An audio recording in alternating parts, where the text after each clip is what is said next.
இந்த டாப்புக்கு போகிறோம். மங்கி கிங் செவுத்துலேயே வச்சு சிலை கட்டிடுவாங்க போல. இதுக்கு அம்மி கல்லில் போட்டு கொடுக்குறோம்.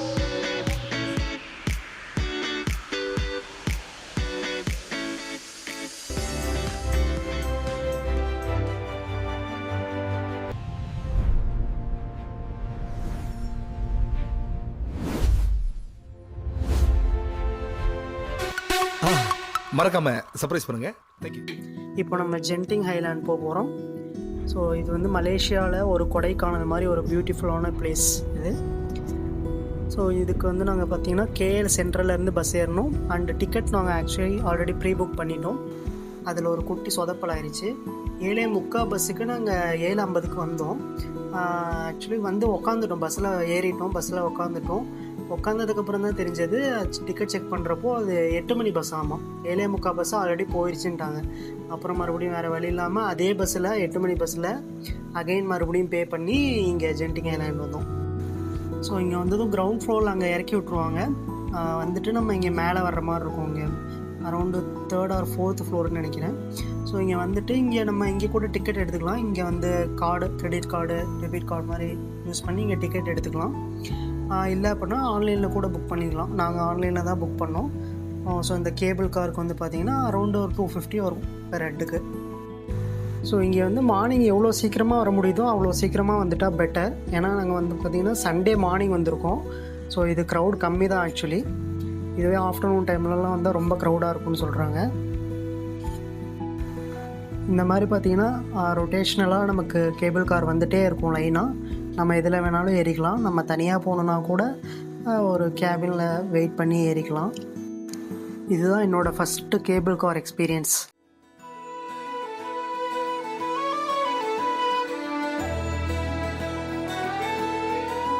இந்த டாப்புக்கு போகிறோம். அந்த டாப்பில் ஒரு ஸ்டேஷன் இருக்குது. அங்கே இறங்கி அந்த கோயில் விசிட் பண்ணிவிட்டு அப்புறம் இன்னொரு ஸ்டாப்புக்கு போவோம்.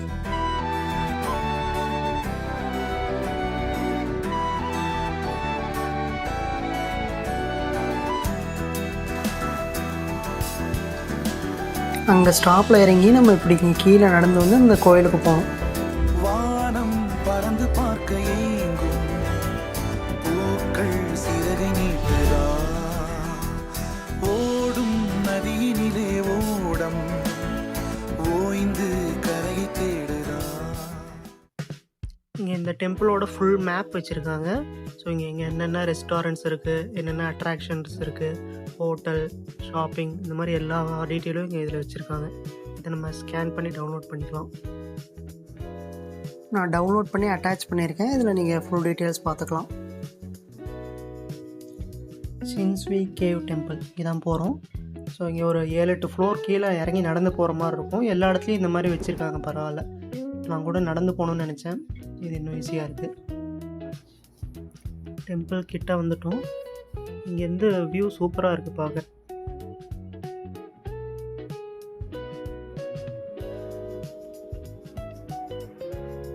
இந்த பில்டிங்க்கு பேர் 9th floor pakoda. Next the famous monkey கிங்கை பார்க்க போகிறோம். நிறையா மூவியெல்லாம் வந்திருக்கு இதை பேஸ் பண்ணி. ஸோ இது வந்து ஆக்சுவலி இந்த மங்கி வந்து பார்த்திங்கன்னா பிறக்கும் போதே ரொம்ப பவர்ஃபுல், சூப்பர் ஸ்ட்ராங்காகாமல், அது இல்லாமல் வளர்ந்து நிறையா மேஜிக்கெல்லாம் கற்றுக்கிட்டு நிறையா சூப்பர் பவர்ஸ் எல்லாம் வச்சுட்டு அது ரொம்ப சேட்டை பண்ணிகிட்டு இருந்துச்சாம்மா. ஹெவனுக்கெல்லாம் போய் சோல்ஜர்ஸ்ட்டை சேட்டை பண்ணுறது, அவங்களோட ஃபைட் பண்ணுறது அப்படின்னு. அதனால் புத்தர் வந்து கூப்பிட்டு இந்த மாதிரி பவர்ஸ் இருக்கலாம், பட் மைண்ட் கண்ட்ரோல் இல்லைனா யூஸ் இல்லை அப்படின்ட்டு ஒரு பெரிய கல்லுக்கு கீழே ஒரு 500 இயர்ஸ்க்கு இதை வந்து அடைச்சி வச்சுட்டாங்களாமா. அதுக்கப்புறம் 500 இயர்ஸ்க்கு அப்புறம் இது வெளியே வந்து இங்கே பக்கத்தில் இருக்க மாங்க்ஸ், அதாவது இங்கே இருக்க துறவிகளுக்கெல்லாம் ஹெல்ப் பண்ணிகிட்டு இருந்துச்சாமா. அங்கே இருக்கிற மான்ஸ்டர் சொல்லலாம் சண்டை போட்டு இதை ஹெல்ப் பண்ணிகிட்டு இருந்துச்சாமா.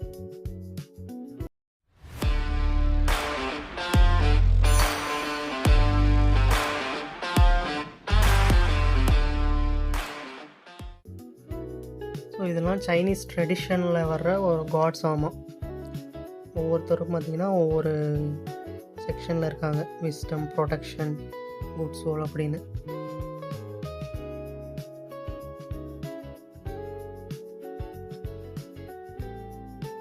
இப்போ ஃபஸ்ட்டு நம்ம மங்கி கிங் பார்த்தோம், அப்புறம் சைனீஸ் காட்ஸ் பார்த்தோம். நெக்ஸ்ட்டு இப்போ நம்ம சைனீஸ் நரகத்துக்குள்ளே போகிறோம். இவங்களுக்கு வந்து 10 ஸ்டேஜஸ் ஆஃப் ஹெல் இருக்காமா. அதாவது ஒரு 10 கோட்டு மாதிரி இருக்குமாம்மா மேலே. ஸோ ஃபஸ்ட்டு கோட்டில் வந்து ஒரு சோல் வந்து என்ன குட் சோலா பேட் சோலா அந்த மாதிரி ஜட்ஜ் பண்ணுவாங்களாம். பனிஷ்மெண்ட் கொடுக்கணுமா இல்லை பனிஷ்மெண்ட் தேவை இல்லையா அப்படின்னு. செகண்ட் கோட்டில் மைனர் சின்ஸ், அதாவது சீட்டிங், லையிங், கோசிப்ஸ் இதுக்கெல்லாம் வந்து பார்த்திங்கன்னா ஒரு பனிஷ்மெண்ட் இருக்குமாமா. அப்புறம் அன்கிரேட்ஃபுல் தேர்ட் கோட்டில் வந்து ஸோ இந்த மாதிரி disrespecting parents, not helping family, so இதெல்லாம் வந்து தேர்ட் கேட்டகரியில் வருமாமா. தென் ஃபோர்த் கேட்டகரியில் இந்த மாதிரி ஃப்ராட் பண்ணுறது, மணி சீட்டிங் அதெல்லாம். ஸோ இந்த மாதிரி ஒரு 10 ஸ்டேஜ் வச்சுருக்காங்களாமா. 10வது ஸ்டேஜில் வந்து பார்த்திங்கன்னா ஸோ எல்லா பனிஷ்மெண்ட்டும் முடிஞ்சதுக்கப்புறம் அந்த பாஸ்டெல்லாம் அந்த சோல் மறந்துட்டு ரீபோர்ன் ஆகுமாமா. பேஸ்ட் ஆன் த அதோட ஸ்பிரிட்டோட லெவல் பொறுத்து நமக்கு அது வந்து ஹியூமனாகவோ அனிமலாகவோ ஸோ அது வந்து அந்த கர்மாக்கு ஏற்ற மாதிரி வந்து ரீபர்த் ஆகுமாமா.